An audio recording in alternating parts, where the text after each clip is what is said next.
Hi, East Middle School. This is Jen McClellan with the East Middle School PBIS team. Today I'm going to review with you our new publication, the East Middle School PBIS Handbook. We have been practicing PBIS for a few years now. However, with the handbook, we're hoping that it provides a better understanding and structure of the PBIS framework for teachers and staff. First and foremost, on the front of our page of our handbook, you'll see the acronym Warrior Power. And this is the basis of our framework. These are the behavioral expectations that we expect our students to know inside and out. And as it says on the front of the book, P is for prepared, O is for ownership, W is for wise, E is for empathy, and R is for respect. To help internalize these behavioral expectations, this year we created a PBIS mantra. So we're hoping that you will help us deliver that mantra to the students, help them have them recite it, get them excited about it. We feel like it's a very strong mantra and will help build some of those internal expectations. Thank you, and we're going to jump right into review. First, I'd like to introduce the leadership team. You can see in the chart all of our members. Since publication, however, we have lost Craig Lewis. He has been replaced with Miss Robin Marshall, Brittany Howell, and Miss Val Britt, and we do welcome an additional admin, Jamie Brim. If for any reason you have any issues or concerns about PBIS, please contact any one of us. PBIS stands for Positive Behavior Intervention and Support System. Remember, it's a framework for maximizing prevention and intervention practices. You'll see here the essentials of PBIS, which include community connections, clear expectations, comprehensive instruction, consistency, and a supportive structure. So some of the things students and educators experience when PBIS is implemented with fidelity are reductions in disciplinary infractions, reductions in aggressive behavior, improvements in emotional regulation, improvements in academic engagement and achievement, improvements in health and school safety, reductions in teacher and student reported bullying, improvements in perceptions of school climate, and reductions in teacher turnover. This section will outline our behavior expectations and show the tools students and teachers will use to meet and exceed those expectations. So before our PBIS team started building the tools and the matrices for our behavior expectations, we took a look at why good rules and standards are important. And some of the things that we discussed were that good rules and standards reveals the values of your school and your district. They provide guidelines for success. They are the basic building blocks of successful relationships. They can increase your staff consistency, and they can reduce your problem behavior, which is what we want to see. When we teach students the desired behavior, rather than telling students what not to do, it creates a more positive environment, and that's what we're looking to do here. The first tool the PBIS team created to assist our teachers and students in showing consistent positive behavior is the Power Matrix. You can see where we've addressed the behaviors we want to see in the classroom, hallway, and cafeteria. Aligned with each location, we have expectations for each part of our POWER acronym. When we are in the building with students, we will use this matrix. It is imperative that students get familiar with our expectations. These are the expectations that you should positively acknowledge and reinforce. Due to our current situation, our team has created a virtual matrix. This is the matrix you and the students should refer to while we are working online. As you can see, we've adjusted the targets to distant learning and technology. A copy will be mailed to you. You will also receive a lesson to do with the students to introduce them to it. Our second tool is our Power of Voice chart.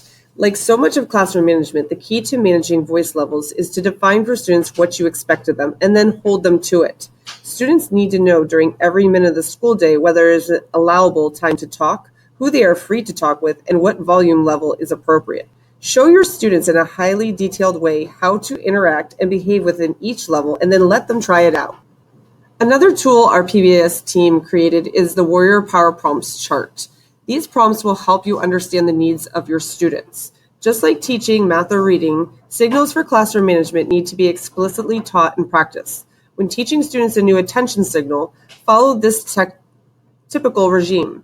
Model the new attention-getting signal, pick a student to act as a teacher and then respond as a student, then practice as a whole group, then practice, practice, and practice. The last section focused on expectations for our students. This section focuses on our expectations of teachers on how, when, where, and why we teach the skills needed to get the behaviors we want. As a teacher, what are the two main truths regarding behavior? If you want it, teach it, and you get more out of what you pay attention to. So how do we teach social behavior? Just like you teach an academic class, you create clear behavior expectations, communicate it clearly to the students, explicitly model the desired behavior you want, monitor their behavior often enough, and provide performance feedback. When do we teach behavior? At the beginning of the school year or before an activity you want to see them perform the behavior in? Often enough basically to achieve and maintain fluency. Before times when problem behaviors tend to increase, teachable moments, during any subject area of instruction really. Where do we want to teach the behavior? We want to preferably teach the behavior where we want to see it performed. It might be difficult to do that in the situation we're in right now, but that is what we would prefer to do. We'll have to make the best of it as we can in this particular situation. Why do we teach these behavior skills? They're just necessary for success in life. Many students arrive at school without these important skills, and they are the basis for a positive and safe climate. Doing so increases opportunities also to teach and learn other skills. This section, encouraging desired behavior, really focuses on the second main truth under teacher expectations. You get more out of what you pay attention to. Research has shown there really is a magic ratio. You will begin to see a change in behavior if you can consistently give a minimum of 4 positives for every corrective or punishing consequence. And with giving out that positive acknowledgement, be specific to the matrix. For example, thank you for being prepared by being on time to class. Or I like it that you used a level 1 voice during group work. Connecting it to the matrix helps students solidify that if they perform those behaviors, they will have a more positive experience in your class. There are 4 levels in encouraging desired behavior within the PBIS framework. We are going to focus here on level 1, positive feedback from teachers and staff. The 4 main ways that we can do that is through verbal praise, acknowledgments, posters, and warrior dollars. Verbal praise is saying things such as, thank you for having all your materials needed, or I like it when you always think before posting. Example of acknowledgement is doing things like highlighting or showcasing excellent student work, or using students as a positive example. Another way to encourage desired behavior is through posters. Each teacher will receive a behavior matrix poster for their classroom emphasizing our acronym POWER. Please continue to use the language that is displayed on them. Consistency is key to get the behaviors we want. Warrior dollars are our tangible and, for students, most exciting acknowledgement they receive. On page 9 of our handbook, there is a detailed description of this system and how it works when we are face-to-face. However, we are already in the process of amending this to a completely virtual system that quite possibly may even work when we go back to face-to-face. Regardless if we are using the system that is outlined in this handbook or a new virtual system, it is important that these warrior dollars are awarded with explicit description and rationale to the student. Outlined on page 10, you can see the chart that shows how the warrior dollars are given to a student. You can see on the left that the dollars are given for helping the teacher, helping classmates, holding the door, really anything that you want to reinforce and acknowledge so that you build that consistency and that fluency in the behaviors that you want to see. On the right side of the chart, you will see examples of when not to give dollars. Remember, students should not be told or asked to complete a task to earn dollars. Students should never ask to receive dollars for tasks completed around the classroom or school either. On page 10, there's also a list of items that students can purchase with their warrior dollars. This list will change periodically based on items that are available. In addition, we will expand this list to include virtual items the students will be able to purchase during online learning. To continue encouraging desired behavior, there will be warrior dollar drawings. Drawings will take place in a consistent manner for students and teachers. And teachers, for every $5 banked, your name will be added to a biweekly drawing. Please note on page 11, under the Level 2 section, the last 3 bullets may change due to our transition from a face-to-face banking system to a virtual banking system. Often our students who are meeting and exceeding our expectations on a regular basis get overlooked. So our team created the VIP Pass. Students who meet the following criteria earn VIP status for the quarter. No unexcused absences, no more than 2 unexcused tardies, no office referrals, and 80% or above in all their classes. Students that hold this status will earn special privileges the other students do not receive. Each quarter, students will be recognized for their perfect attendance, an honor roll for all A's and B's, and a high honors for all A's.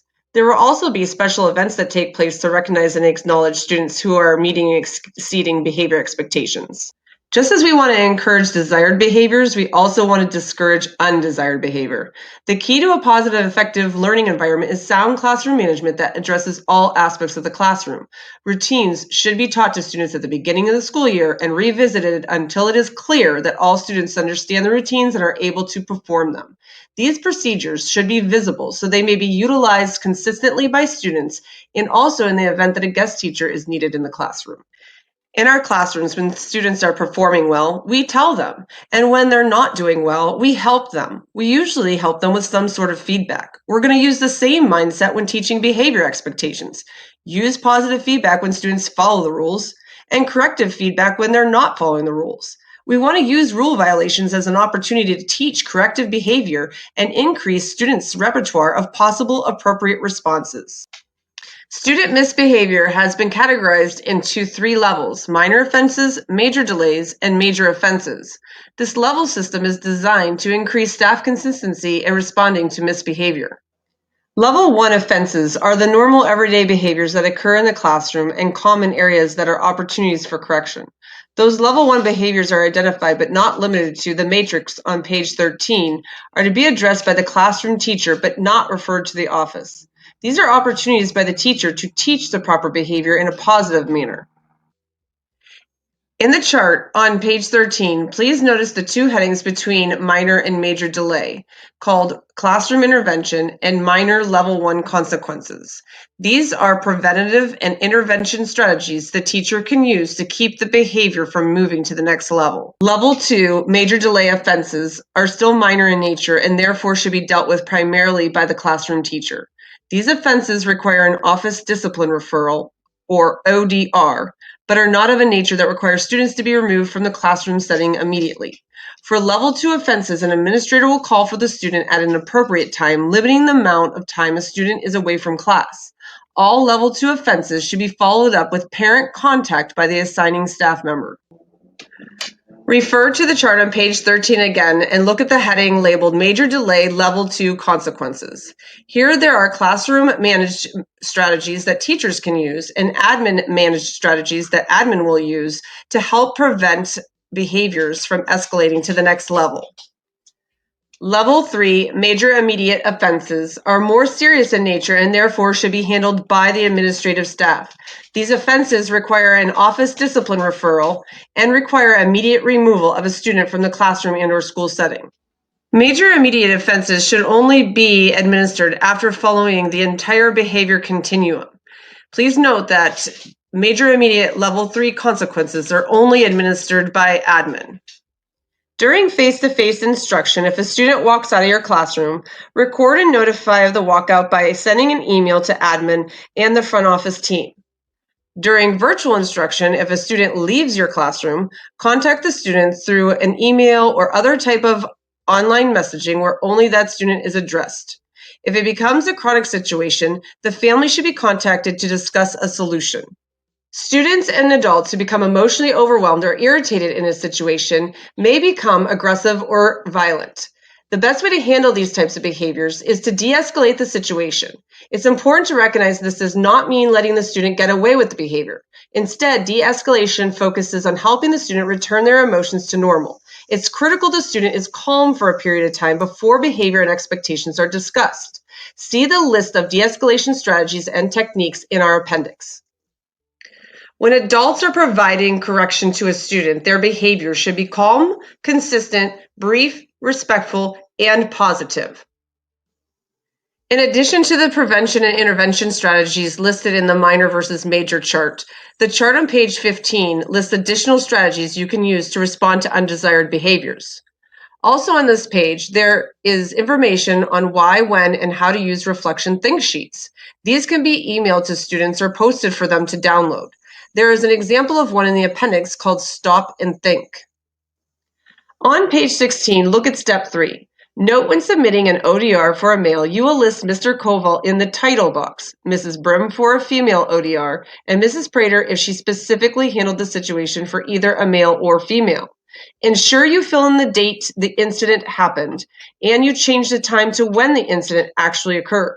Often we do not get to submit ODRs when they occur, and having the correct date and time is important for documenting and data collection purposes.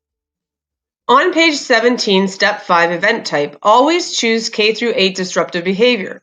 An administrator will change it to the appropriate event type. Now, turn to page 18 and look at step 7, ESD function code. Here is where you will choose one of the students involved in the event. Other participants will be added later. It is imperative you choose the most appropriate function code.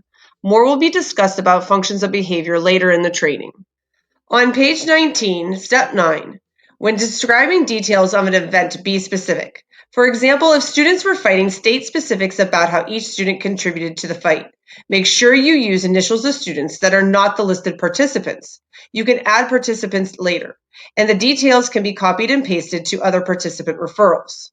On page 20, step 11, please note, if you do not choose submit, the administrator will not be notified of the referral. Understanding functions of behavior can be difficult. What may seem like power and control may be attempts to access peer or adult attention, escape a task, or feel good inside. These selections are important to your PBIS team and admin as we review these selections to look for supports and strategies to prevent the behaviors from occurring again. On pages 21 through 23, each function is defined, and an example of why and when it often occurs is listed. Take the time to review these pages as there are intervention strategies teachers can use before, during, and after the behavior occurs. You will see these functions do not align with IC. Choose the function behavior that best fits. In the details is where you can elaborate the function and why it occurred according to our own handbook. Our data management system is Infinite Campus. Based on the data you input from your ODRs, our team has the capability to evaluate individual student behavior, the behavior of groups of students, behaviors occurring in specific settings, and behaviors occurring during specific times of the school day. The reports indicate times and locations prone to elicit problem behaviors and allow teachers and administrators to shape school-wide environments to maximize students' academic and social achievements. Remember, under teaching expectations, the first main truth regarding behavior was if you want it, teach it. Here in the appendix are example of power lesson plans you will be asked to implement throughout the year. For each lesson, materials are listed, learning targets, success criteria, and the steps needed to complete the lesson. When you are scheduled to complete the lesson, you will be given a full copy of the lesson plan and all the materials needed to complete it by one of your PBIS team members. Hi, I'm back to summarize some of the key points we've discussed in our training. So to summarize some of the key takeaways we hope that you've received from our training today.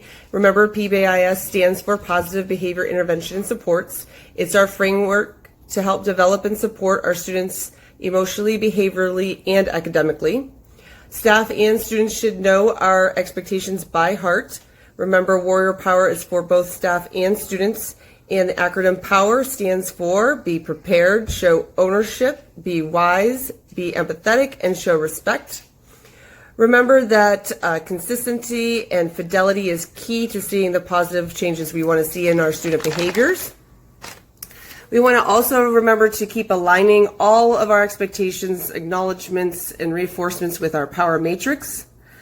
Teachers, remember those two main truths. If you want it, teach it, and you get more of what you pay attention to, which leads us to our magic ratio. Don't forget, for every corrective action, we should see or hear at least 4 positives. And some of the positive feedback that we can give is through verbal praise acknowledgments, posters, and don't forget those warrior dollars. To discourage undesired behavior, remember our classroom management system has to be solid. Make sure we're following that minor and major rubric. We want to use prevention and intervention and de-escalation as much as possible to keep students in the classroom. Make sure you're reviewing the functions of behavior so we can better support our most struggling students. When implementing the lesson plans, please make sure you're doing it with fidelity and incorporating warrior power further into students' daily routines. Most of all, thank you for your help in creating a positive and supporting learning environment for our East Warriors. And always remember, we want to continue to hope to internalize these expectations with our students. So keep restating and stating that mantra to our students. I am successful when I show my power. I am safe when I show my power. I learn when I show my power. I will be prepared. I will show ownership. I will be wise. I will show empathy. I will show respect. I am a warrior. Thank you. Have a great day.